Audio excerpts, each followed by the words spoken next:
今日係2025年啊，10月23號啊。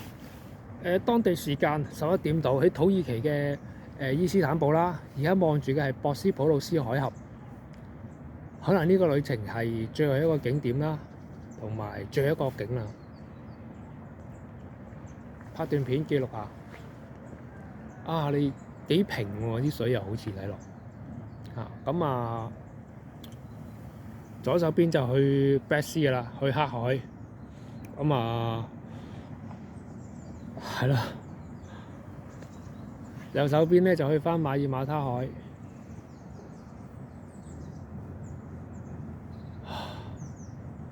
咁啊，嚟到呢個城堡，但係好可惜嘅就係佢維修啦，只係有個高地俾我去睇下呢個景。今晚走啦。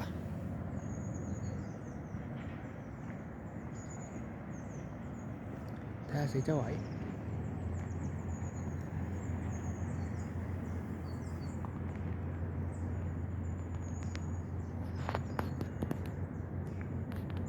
係咁多啦。